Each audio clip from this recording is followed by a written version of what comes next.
Coming to you live from Black Pearl Studios, where we talk about Indiana politics from the left side of things. Well, it has been an interesting day. People we didn't know would be losing their jobs. Probably needed to. Probably should have never had that job. Probably should have never had it. Well, you're probably asking, well, what is Dana talking about? Well, the Capitol Chronicle reports the Orange Menace, that's what I said. The Capitol Chronicle didn't call him that. The Orange Menace on Thursday said Homeland Security Secretary Kristi Noem will be leaving the post for a job as a special envoy following an appearance before a U.S. Senate panel this week that provoked bipartisan criticism of her handling of the department that is tasked with fulfilling the administration's mass deportation campaign. Dun, dun, dun, dun. Oklahoma GOP Senator Mullen, a Trump loyalist and bootlicker, they didn't say that, I said that, who has championed the president's war against Iran, will lead the Department of Homeland Security. The president wrote on his social media post, I'm not even going to give that name any hype. In a social media post, Noem wrote she looked forward to her new role as special envoy for a new security initiative in the Western Hemisphere. Now, I'm gonna be honest with y'all. When I read that, I was like, what the heck is that supposed to be? Huh? Special envoy in the... Does that mean she's gonna be strapping more animals to the top of her car? My bad. Again, Capitol Chronicle didn't say that. I did. But if you remember, in a heated hours-long oversight Thursday in the hearings before senators, Republicans grilled Noem over handling no big contracts to close allies and her agency's slow disaster relief response. North Carolina Republican Senator Tom Tillis berated Noem for a full 10 minutes, criticizing her for a policy that instituted to require disaster relief funds over $100,000 to be approved by her, which he said created a bottleneck, which meant that people wasn't getting their funds. So listen, Kristi Noem is out. Woo-woo. But I mean, it ain't like it's getting any better. Remember, Mullen was the dude that was hiding behind the chairs on January 6th. It's not getting any better. But Kristi Noem was garbage. We know she was garbage. I mean, let's talk about it. She spent all that money on a campaign or ads for $200,000, and it featured her. I'm sorry, it was a lot of money. $200,000, and it featured her. That was it. Remember the photos she took in front of the jail cell with men shirtless in their skivvies, and she made that a proud moment? Or how about the fact that, you know, she had no problem sending folks to round up people and you know, going to get elderly citizens out of their homes in the freezing cold, again, in their skivvies. What is with these people wanting to take pictures and get folks out in their skivvies? Sound like something they need to work on. They probably learned that when they was on the Epstein Island. Wait, that's just me. I'm throwing barbs. I am, but I don't like Kristi Noem. I don't like her, and I'm sure most of you don't like her either, because she's callous and she has no sympathy for anybody. She tied a dog to the top of her car. Anytime you treat animals bad, you know, I don't know. I'm good. I'm glad she gone.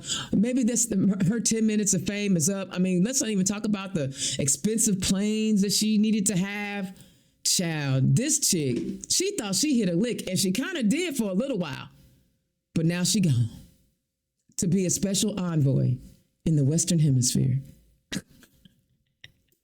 Whatever, girl. Okay.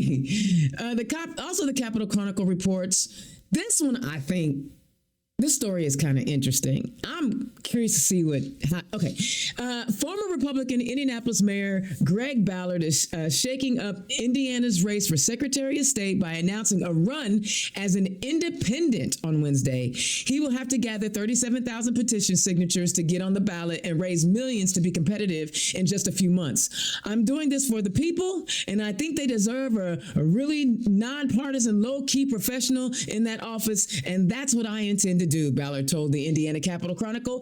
The retired two-term mayor has kept busy writing a book, Urban Republican Mayor, My Story, and has been weighing in on various topics in recent months. He came out against early redistricting and has talked about data centers, food assistance, and the filibuster. He now lives in Boone County. There are multiple candidate choices on both the Republican and the Democratic side, but Ballard said 41% of the voters consider themselves to be independent and are looking for something different. That's a pretty wide swath to walk down, he said.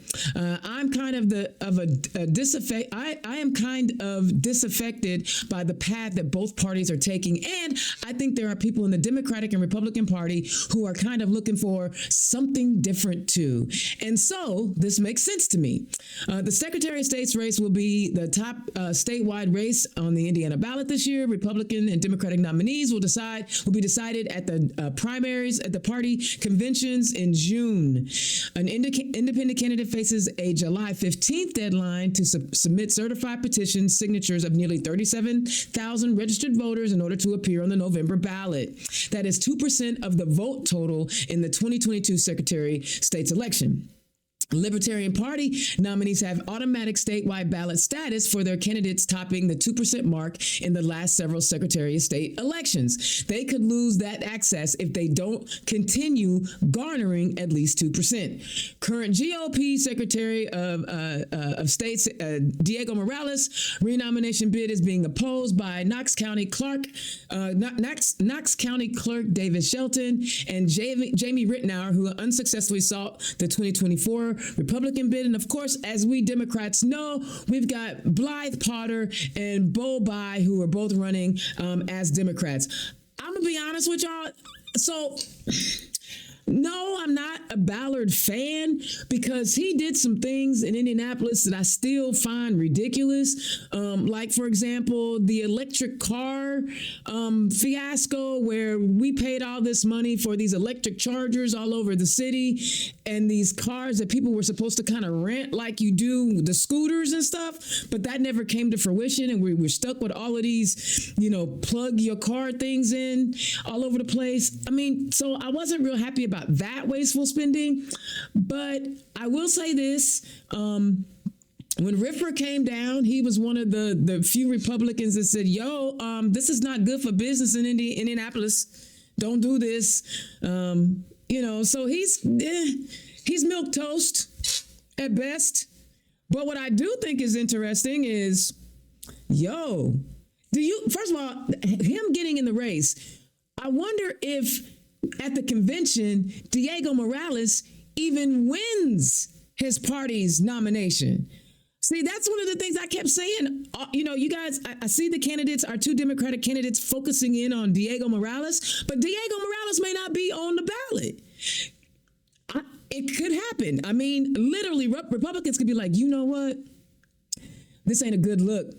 If Ballard is getting in, this ain't a good look. We might need to find somebody else to run in the general.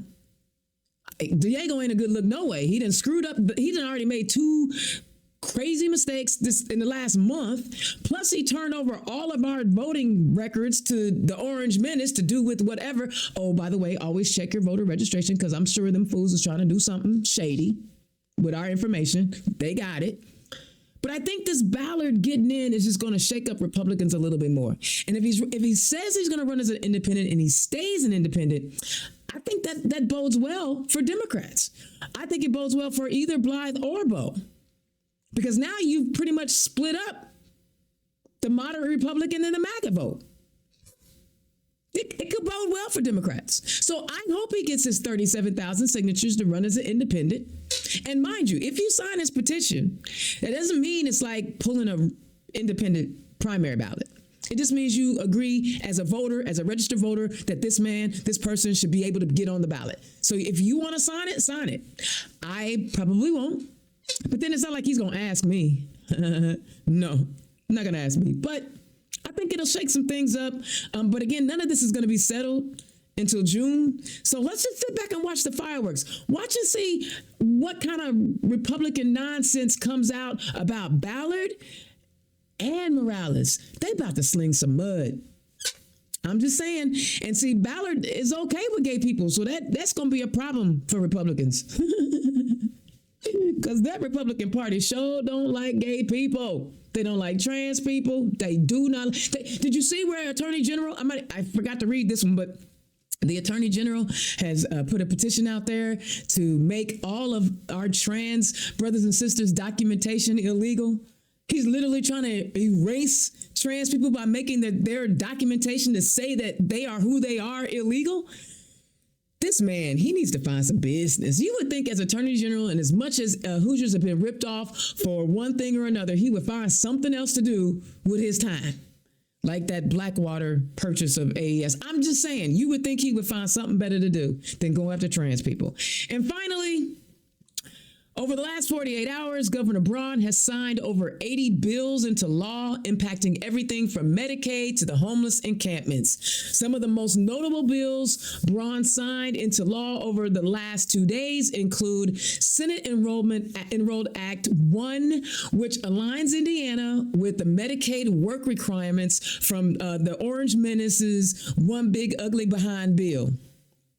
That's not what it's called, but I just can't give it the props that they think it deserves. And also goes further than what the federal government requires. So, y'all, again, they always going after the people with the least. Instead of going after the people with the most. Senate Enrolled Act 285, which makes long-term camping on public land a misdemeanor punishable with jail time and a $500 fine. Y'all know how I feel about that. I ranted about it last week. These are garbage humans that will, again, punish the people who have the least. Senate Enrolled Act 76, which enacts penalties for local units of government that don't cooperate with federal immigration authorities. Basically, what they're saying is if you don't help ICE round up people out their home, whether they are citizens or not, if you're not down with helping to shoot people in the streets, because that's what they do, right? Oh, I'm sorry. Did I make that up? No, there's video. Yes, shoot people in the streets, target people for what they look like, what kind of accent they have, or if they don't speak English at all, they're just targeting people. So if you are in this municipal, judicial, or law enforcement agency and you do not cooperate with ICE, there'll be penalties. Well, I don't know how much more you can penalize municipalities because after last year's SB 1 that gutted state taxes that made it impossible for a lot of municipalities to have the necessary funding that they need to, pay for police officers and firefighters and things of that nature. What else are you going to penalize them with? What else? Indiana already has garbage roads. What else? What else you going to penalize them with and for? Tell me. Sometimes Republicans get on my nerves. In Senate Enrolled Act 78, which bans cell phones in schools from bell to bell. See, I'm not sure if I like this. I don't know if I like, with so many people being able to walk around in our schools and shoot them up, I'm not sure I like the idea that a young person wouldn't be able to get in touch with their parents in the course of a day if something tragic were to happen. Because they haven't figured out this gun control thing, right? They haven't figured out how to stop people from going into schools and shooting them up. So, or if there's a medical emergency, I don't know. I am okay with saying, hey, put your cell phone in a bucket when you walk into a class and not touch it until class is over. I am okay with that. But to say they can't have it with them from bell to bell when they're on their lunch break or their free time, I don't know. Hopefully nothing bad happens, but you can just open carry around here and it don't matter. Anybody can get a gun.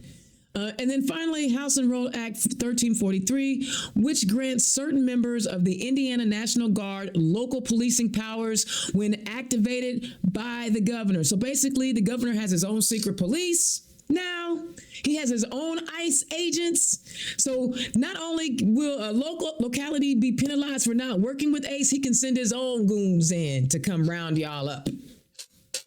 I mean, this Republican Party wants to make sure that we are the penal colony of the country. We just gonna lock your behind up for being broke and unhoused. We're gonna lock you up for whatever. Because that's who these people are. Can't seem to come up with any legislation to actually help people. But this is what they're doing. We are now the penal capital of Indiana, or of America. These are the things that the people in the State House, both in the Senate and the House, these are the pieces of legislation that they wrote to help govern our state. We got to make a change, y'all. We have got to make a change. And this November, we have candidates. All 25 Senate seats that are up are filled, and we have like 92 of the 100. So let's end this supermajority and stop the madness. The stupid is just bad. It is just bad. And the only way it can stop is if we get to the polls, get registered to vote. Guys, stop telling yourself my vote doesn't matter. Yes, it does. It matters more than you think. And the only reason why they tell you that is so you will stay home and be in your feelings. Because if your vote didn't matter so much, they wouldn't work so hard to keep you from voting. Like literally, they're doing everything. You saw what happened in Dallas on Tuesday? Oh my God. Did y'all hear what happened? So look, in the primary race, Dallas County, it used to be a vote center county, but they changed the rules and didn't tell nobody to tell people that they had to go to their specific precinct. So people showed up at a random polling place because it was a vote center like Marion County is, and they were told, nah, you got to go to your precinct. Listen, that's some shady mess. So guys, be vigilant this year. Make your plan to vote. Check your voter registration. You cannot take this thing lightly or take it for granted, because you see they are wanting to throw all of us in jail or deport every brown and black person, anybody who doesn't speak English or prays a different way or loves differently. They want to get rid of, they want just lily white, unseasoned white people. That's it. That's it. But I'm sorry, that's not how it works. North America has always had people of color. Columbus didn't discover a world that already had inhabitants. Tell yourself another story. But in the meantime, make sure you check your voter registration. Early voting starts. You have until April 6th to register to vote. And then early voting starts April 7th. Handle your business, y'all. That's my rant.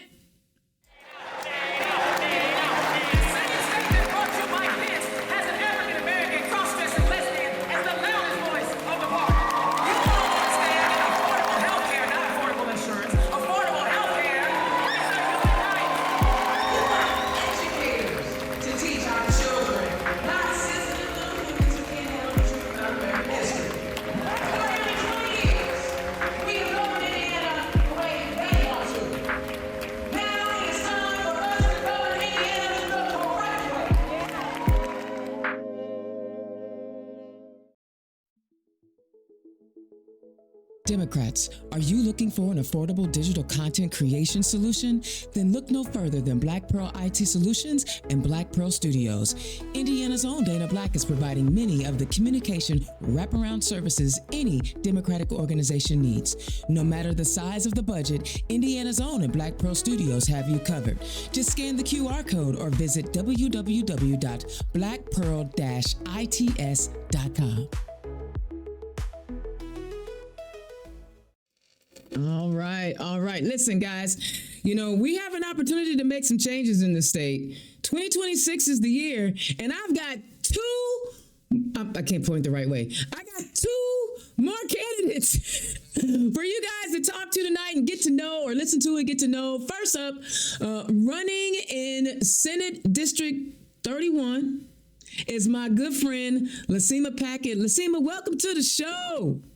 Thanks for having me. I'm excited to be here. I love it. And someone I just met last week down in Jasper County, and he gave a great speech about why he's running for office. Y'all give it up for Adam Mann, who is running for House District 63. Welcome to the show, Adam.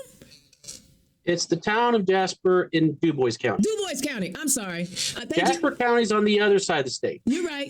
I'm sorry. This is what happens when you try to burn the candle at both ends. It just don't work out. Thank you for the correction. How you guys doing today, That makes man? it fun doing web searches.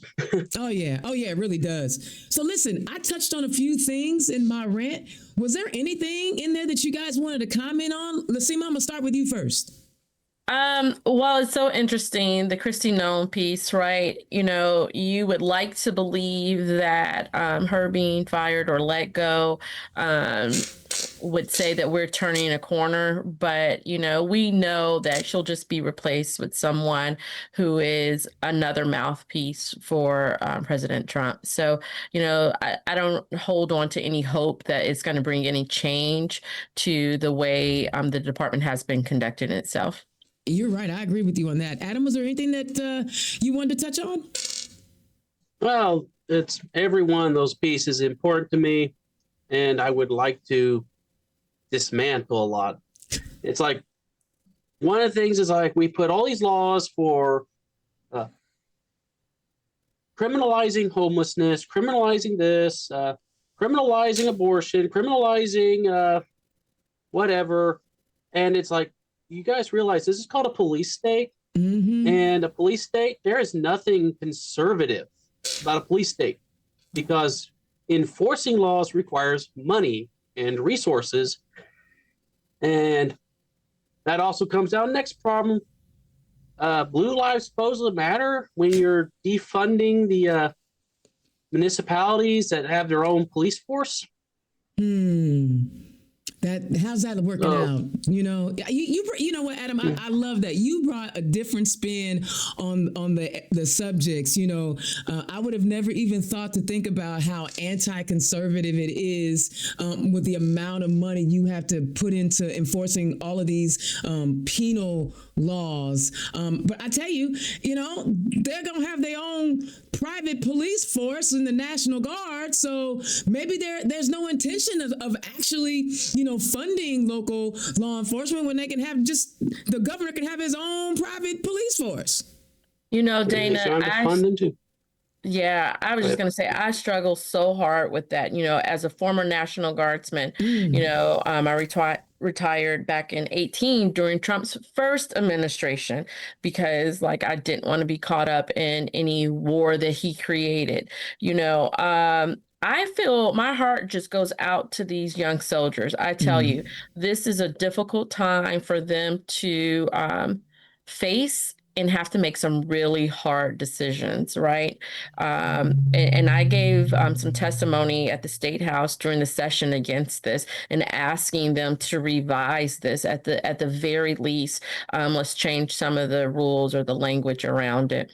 Yeah, I'm glad you went down there and started and was fighting for your fellow Guards members who are currently active. Adam, you were about to say something? I'm sorry, Adam. Yeah. No, it's okay. I think she hit probably, well, I forgot what I was going to say. That's quite all right. Let's get into it. Lasima, tell people who you are and where you come from. So I've just told folks a little bit about me, right? I live here in Fishers. I spent 20 years of my life in the Indiana National Guard, serving our country and serving our state.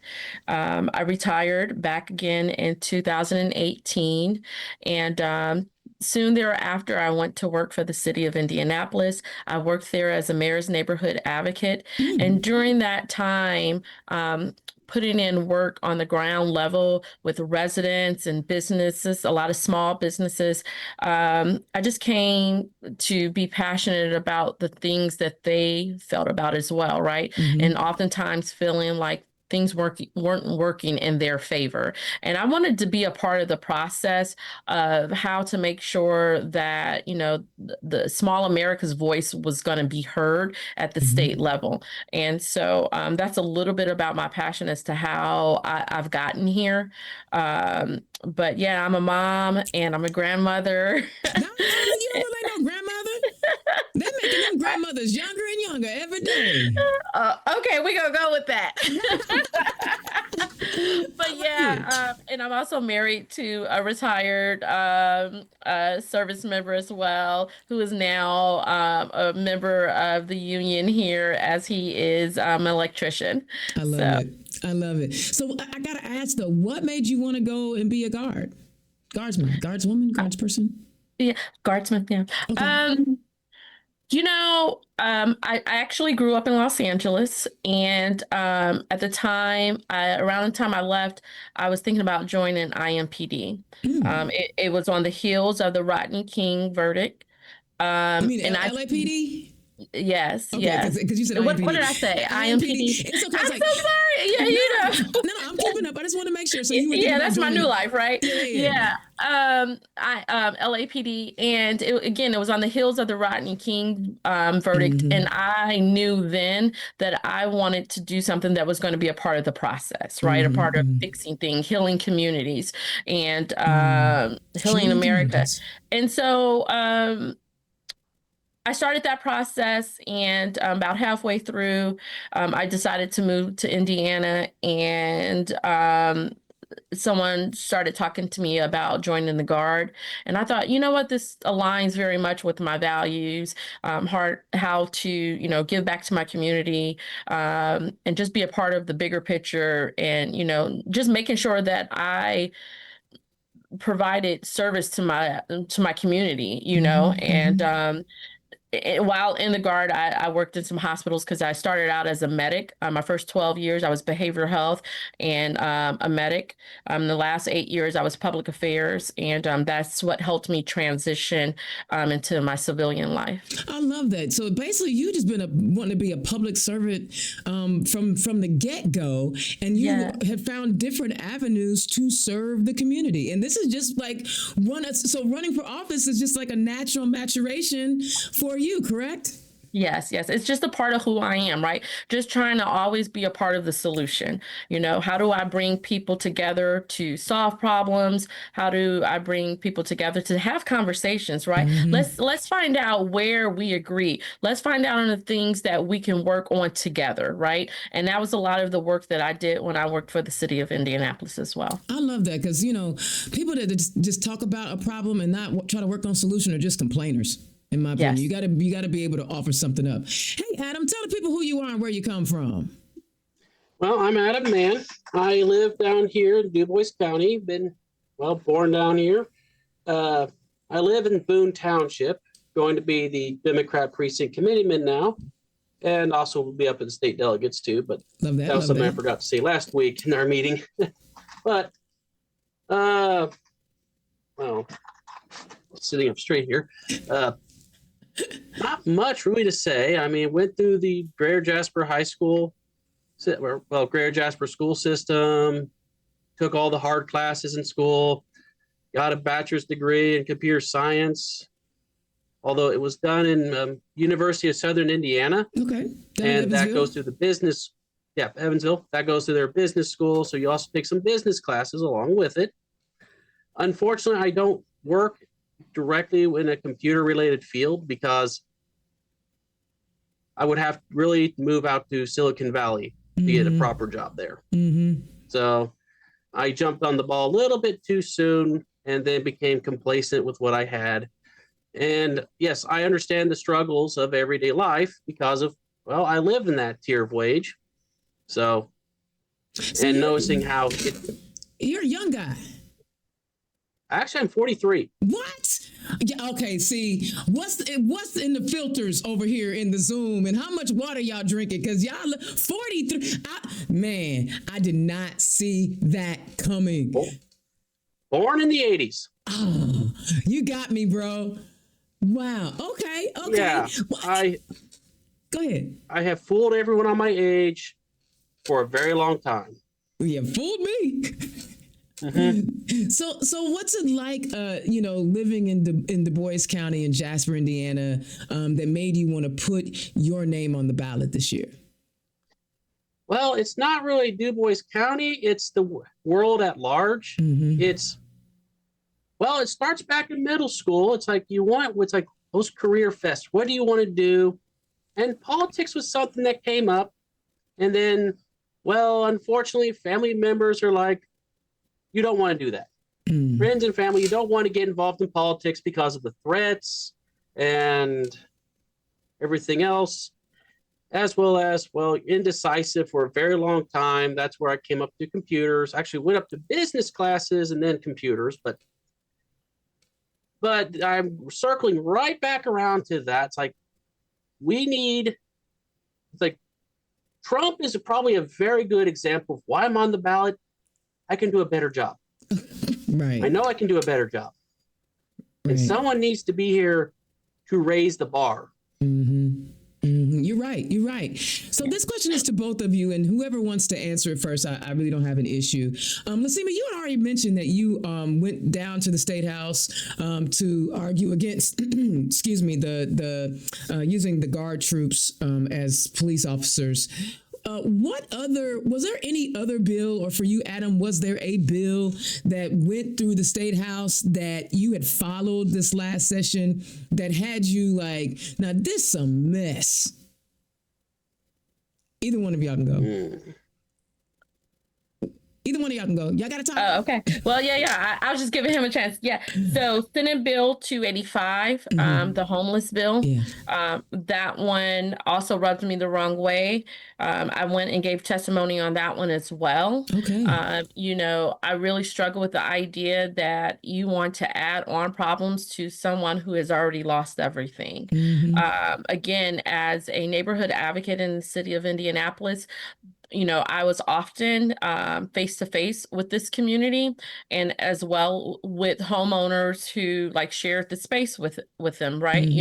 So again, I got to see and hear both sides of that, and people always just think folks don't want, help. And that's not true, and I just don't see this being the way to help folks, right? And I listened to some people give testimony on this, what's that group, the Cicero group, and I'm like, they came in and they reported, gave numbers, and they weren't specific to our state. They weren't specific to our city. I'm like, you're here talking about a blanket rule, a blanket law that you want to fit all of the United States. And, we talked about, we have things right now on the books that can be done. Let's try to enforce some of those. Let's work with individuals. Let's find out what type of help they need. Let's provide paths and resources. Yeah, I love that. Adam?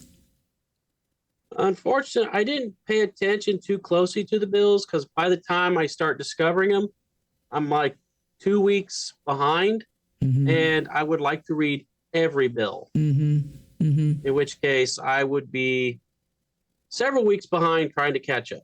Yeah, that's fair. That's fair. Go ahead. You about to say something else. Yeah. What I've seen was through Mad Voters, what they posted on their Facebook page. And, well, I would say the early voting restrictions. The one bill that probably got me the most was the banning ranked choice voting, which is like, what? Why are we banning this when you probably have to vote you got to write registration to support it? Yes, like, bro. Listen, I listen to so many progressives and very left folk talk about how much we need ranked choice voting, and that bill got pushed through, and I didn't hear a chirp from anybody. I'm like, they just passed a bill taking away something that was never here. Now, I will have to be honest on this. I'm not too big. It's like, I understand ranked choice voting, but I've looked through the math, the physics of it.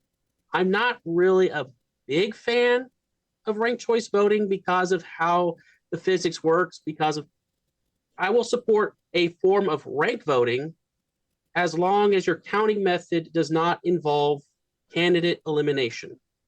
Interesting. When you have to add, go ahead. No, go ahead.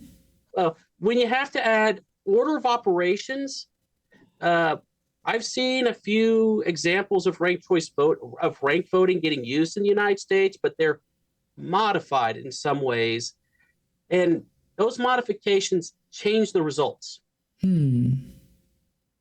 Interesting. I like, see, you're an analytical mind, and it sounds to me like when you look at something and you break it down, you're not breaking it down from the surface perspective. You're looking at cause and effect. You're looking at potential outcomes. Am I correct in making that assumption? Yes. Okay, that's dope. Where have you? I'm kind of a IT geek myself. Okay, so I'm get, you won't be offended if I say welcome to the geekdom, will you?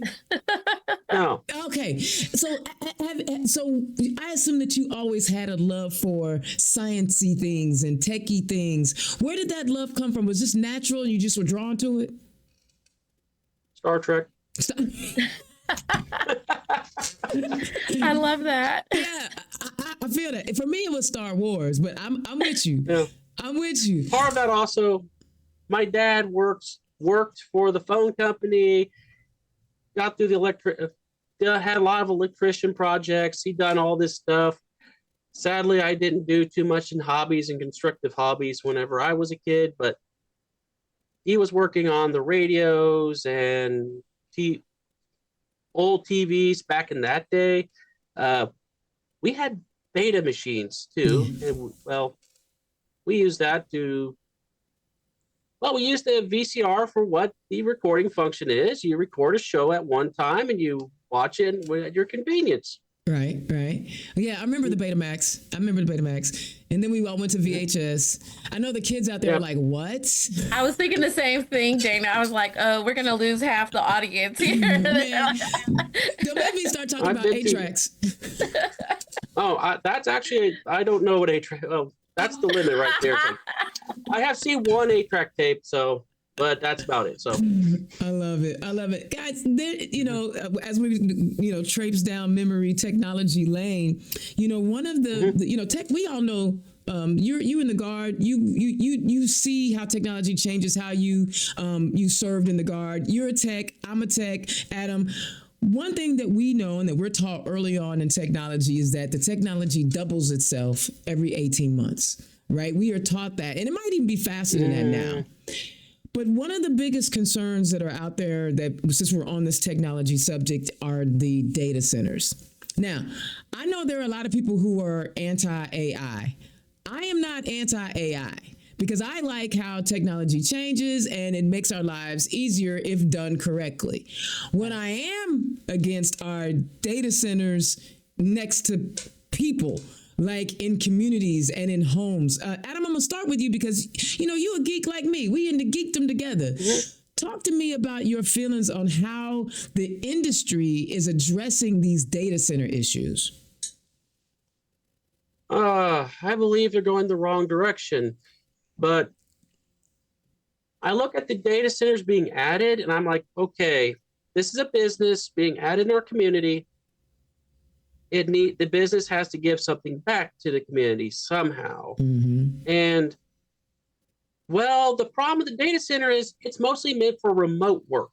You operate by remote, which means it's like when you think, oh, it's a business, it has jobs. And actually the jobs locally, you only need enough of a staff to repair whatever hardware fails. And then you need a maintenance staff to keep the AC or the cooling system operational, the electricity operational, and probably some facilities. You don't need that much staff, really.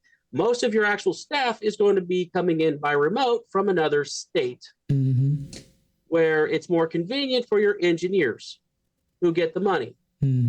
So you're not bringing in you're not bringing in worker income, really. Okay, what about your storefront? Again, your storefront is in another state.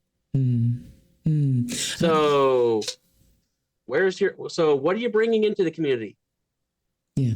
It sounds like they're just extracting from the community. Yeah. Listen, what do you think about that? Yeah, that's what I was about to say. Yeah, it's a lot of taking away from the community. So Dana, I feel like I have mixed feelings. And I think the real answer here is to start with listening to the communities that are being proposed to have these in, right? Let's start there. Like if we're going to have it in a certain area, then we should start conversations with local leadership and also representatives of that actual community, the lived folks there. Let's hear what they have to say, and let's genuinely listen to them. I think oftentimes I've spent my time, again, working with community development centers and developers who are coming into communities.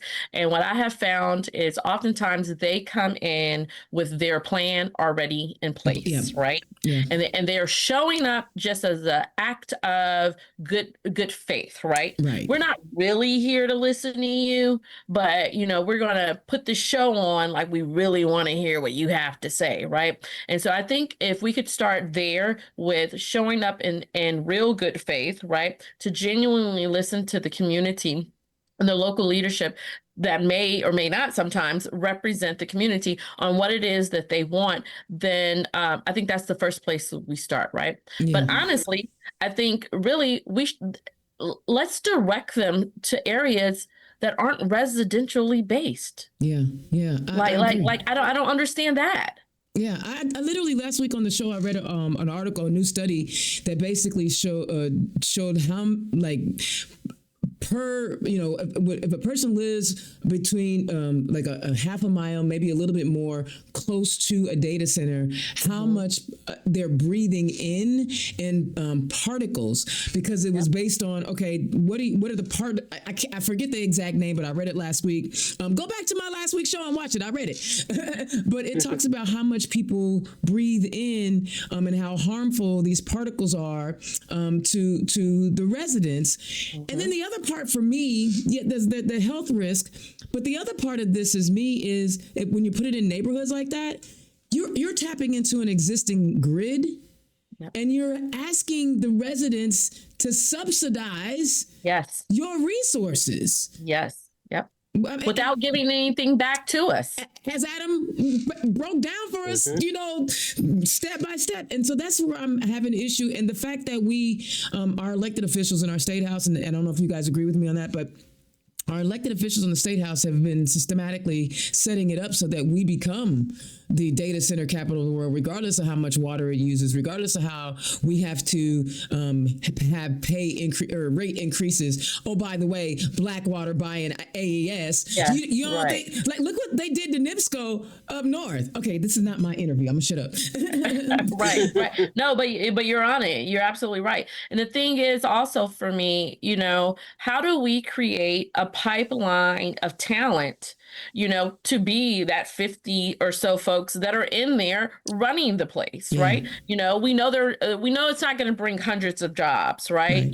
But even the jobs that are there, how about you help us create an educational pathway so that our residents can be the ones still at least occupying those 50 jobs, So I think that the corporations are not doing their part. I feel like state leadership is not doing their part. Like if you're going to invite them in, then what are you asking them to give us back? Yeah. And how about the fact that if it's a remote gig, why can't they work remote from Gary? Or right. Absolutely. From Fort Wayne. Yeah. Right. Yeah. Okay. Yeah. So the data center is one thing. And I just mentioned, the potential health risks. When we have a state where there's over 50 counties or 30 or 50 counties, I'm going to say 30 because I can't quite remember the number. I apologize. There are multiple counties within the state of Indiana that don't have emergent care. They don't have OBGYNs, right? Many of our counties are turning into health care deserts. Yeah. Adam, a lot of the statewide initiatives when it comes to healthcare comes through the House because the House is in charge of the budget. Tell me what you thought about how Indiana addresses the healthcare issue and how you see things could be done differently. Well, the way I see it, they're just trying to divert the funds to give their business friends free rides. Meanwhile, for the healthcare,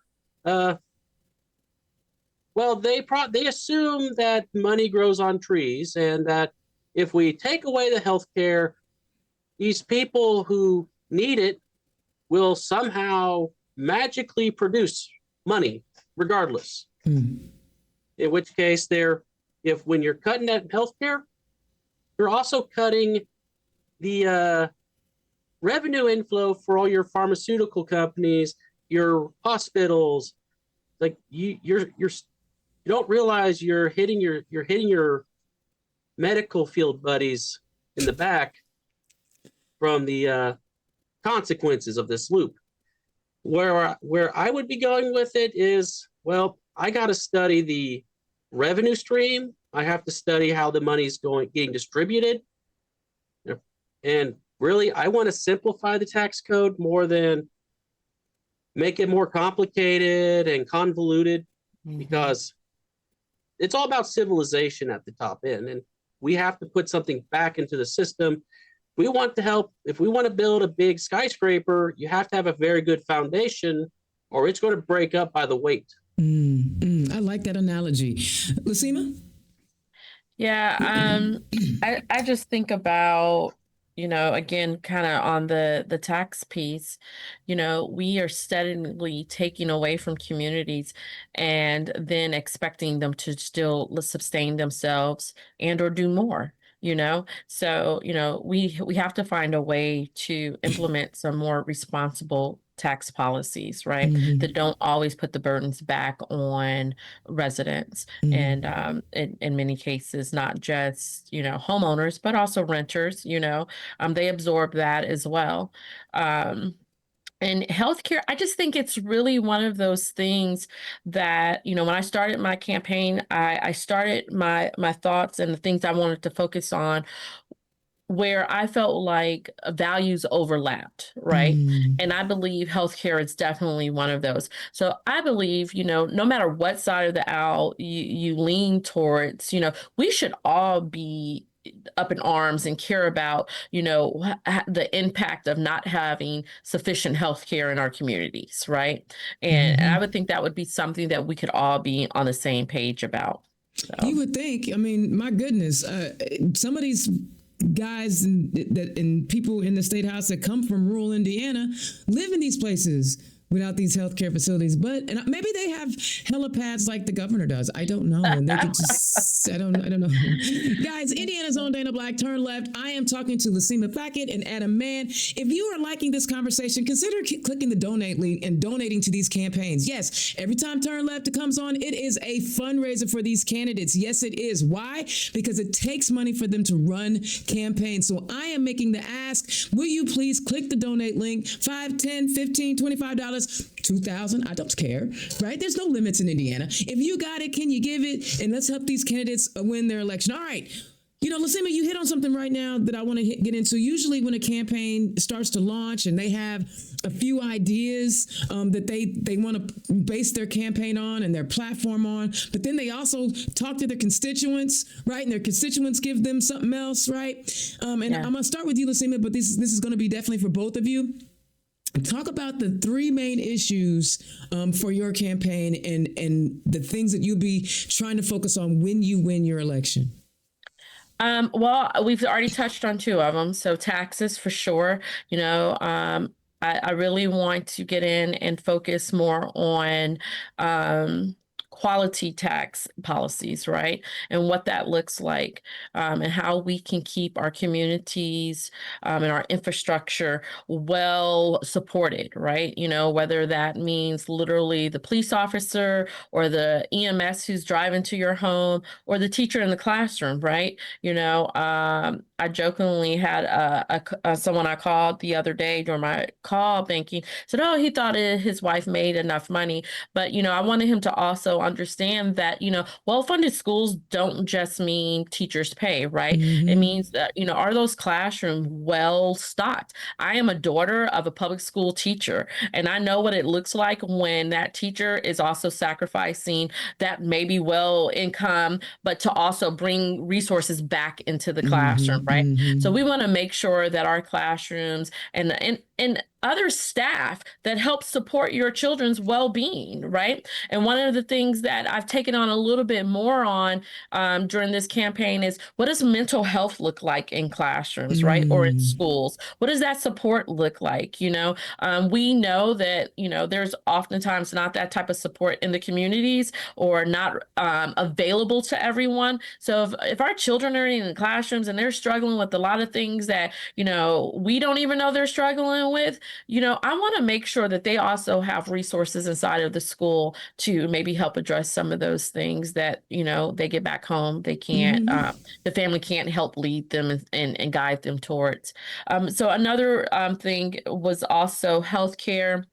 Affordable healthcare shouldn't matter based on your zip code, right? Right. It shouldn't matter on your income, and I just think that, again, that should be a place where we all agree on, right?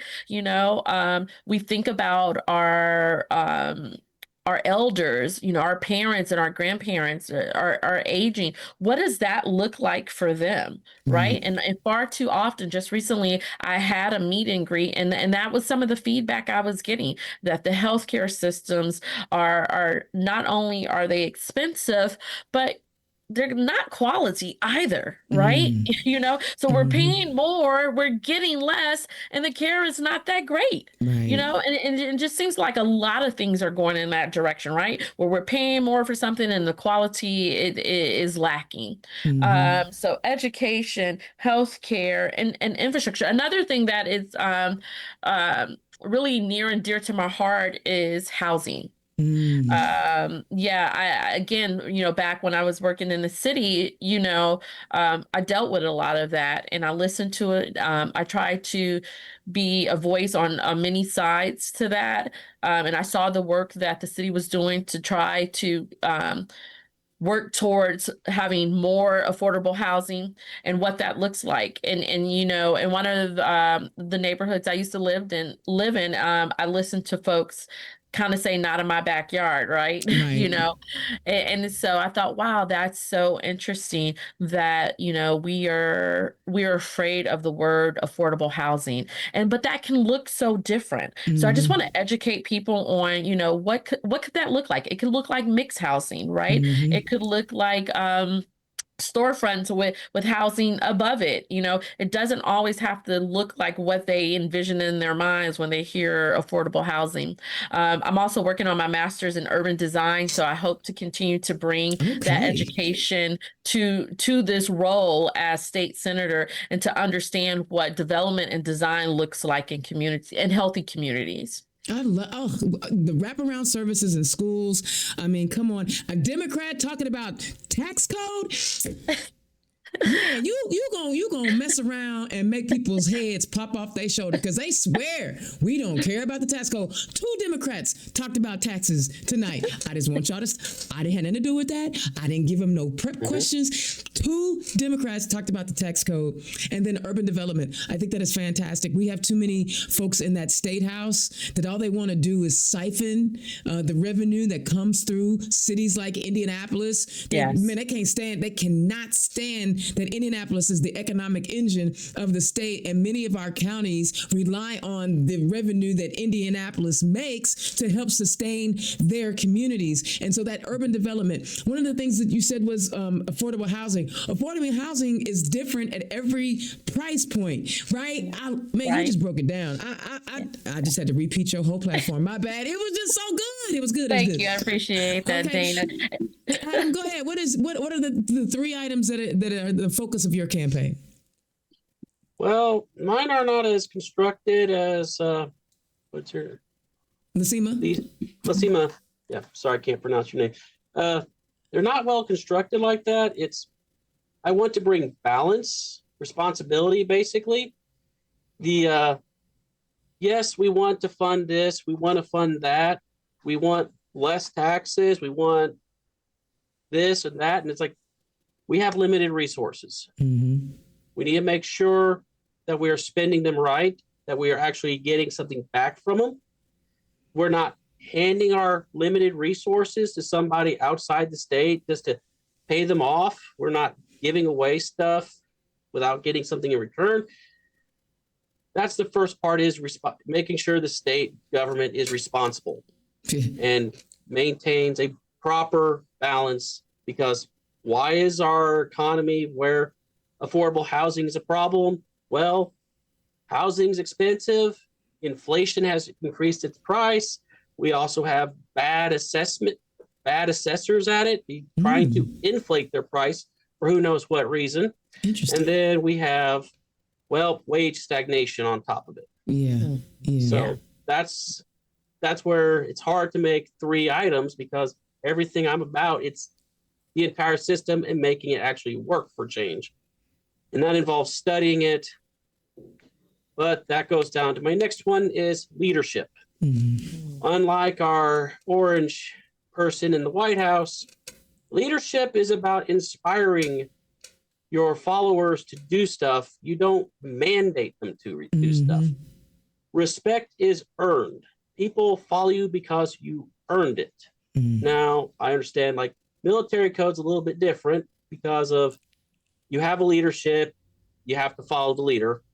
But at the same time, we also have there are rules, and we can't break some of these rules. There's a time when you got to tell the boss he's not wearing any clothes. That old statement right there. Man, you pulling some gems out. And then for the third one, well, if you didn't know, Mike Braun is from Du Bois County. His house is probably less than 10 miles away from mine. So yeah, the helicopter pad is over here somewhere, cleaning up the mess he made. It's one of the bigger aspects there. We have a project called the Mid-States Corridor. Yeah. There's been a lot of stuff, a lot of Trojan horses put into the before you go state code. Before you go there, tell the people what it is. Mid-States Corridor is a highway improvement project first started together between Du Bois County and Spencer County. Spencer County already has 231 upgraded to a divided 4-lane highway, whereas Du Bois County and the segments in Martin and Davies don't yet. And well, they want to upgrade US 231, improve it from I-64 to I-69.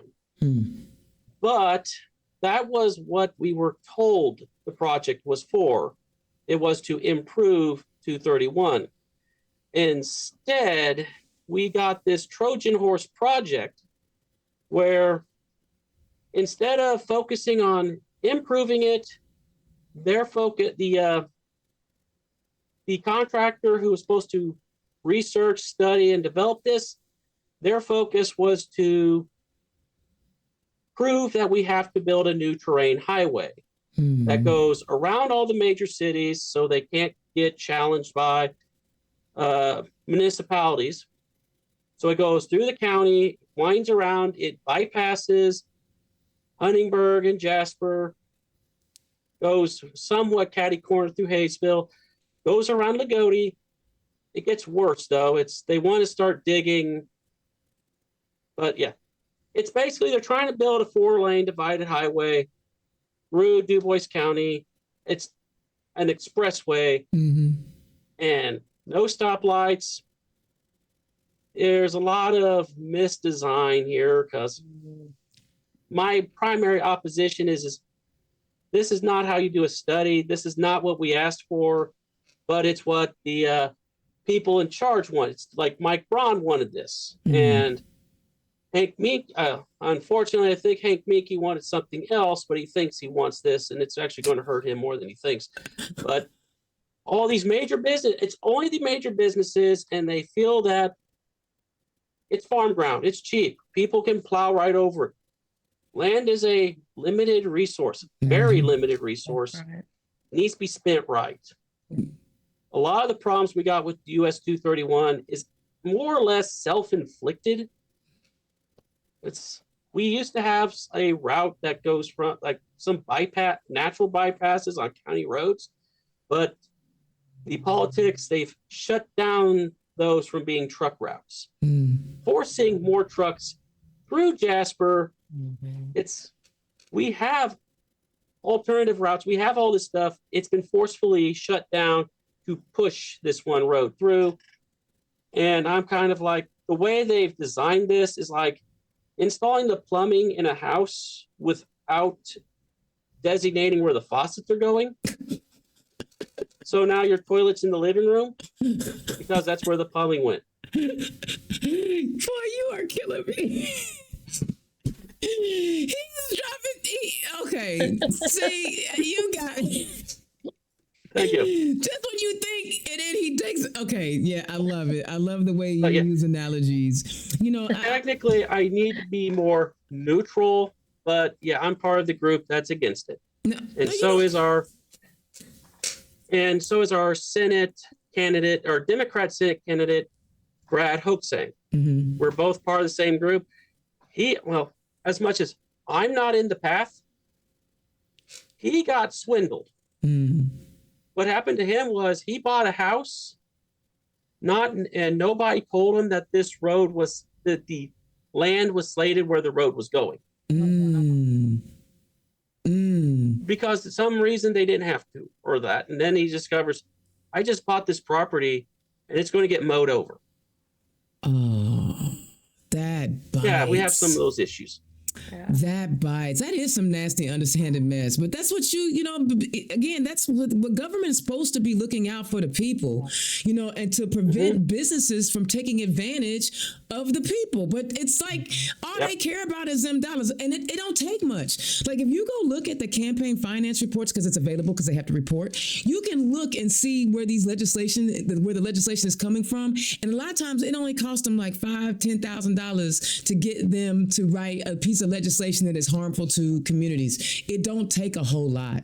I'm telling you, they suckers, man. They straight suckers. Guys, I tell you what, this has been an interesting conversation. I got to tell you, Adam, you ought to take it on the road, because you come with the quips and the analogies that you just don't expect. Because I love puns. Thank you. Because listen, there are not a lot of thoughtful people out there. And I feel the way you are measured and the way that you give your answers, right? Mm-hmm. You are so measured. You're very thoughtful. You look at things in multiple ways. And I really hope that people hear and see that aspect of your delivery tonight, because you shed a light on some things tonight that I hadn't even thought of in the way that you brought it. And Lasima, your passion for service, like everything that you've done in your life since Rodney King, which was back in 91, 92? 92. 92? Well, the verdict came through in 92, April of 92. See, that, me and you, man, I was 34 years ago. I was 22 when that bad boy happened. You know what I'm saying? 18. See, I was a whole grown ass voter. You know what I'm saying? I was just voting for the first time. That's right. I was out here in the bars. I came out. I mean, but you've been a servant. I wasn't even focused like that back in 92. I was mad at what happened, but you were already in that service frame of mind. Guys, these are the type of candidates that we need to send to the State House. These are the type of candidates that we have an opportunity to flip the supermajority with thoughtful servants. Y'all, thoughtful servants, not just people who are fast talkers and smooth operators and all of that. We can bring some balance, as Adam says, some balance back to our State House. Adam, tell the people where they can find you. Well, right now, I only have a Facebook page, which is Adam Mann for Indiana's House District 63. I had to remember that for some reason. And do you have any volunteer opportunities coming up for people to help you out? I haven't set up any, but if anyone wishes to volunteer, sure. I'm open to hear it. Right now, it's like my campaign staff is just one person who's got to figure out all the filing reports in April. Yeah. Give me some hard work, please. I got you. Running for office is not easy. It's not easy at all. Lasima, tell the people where they can find you.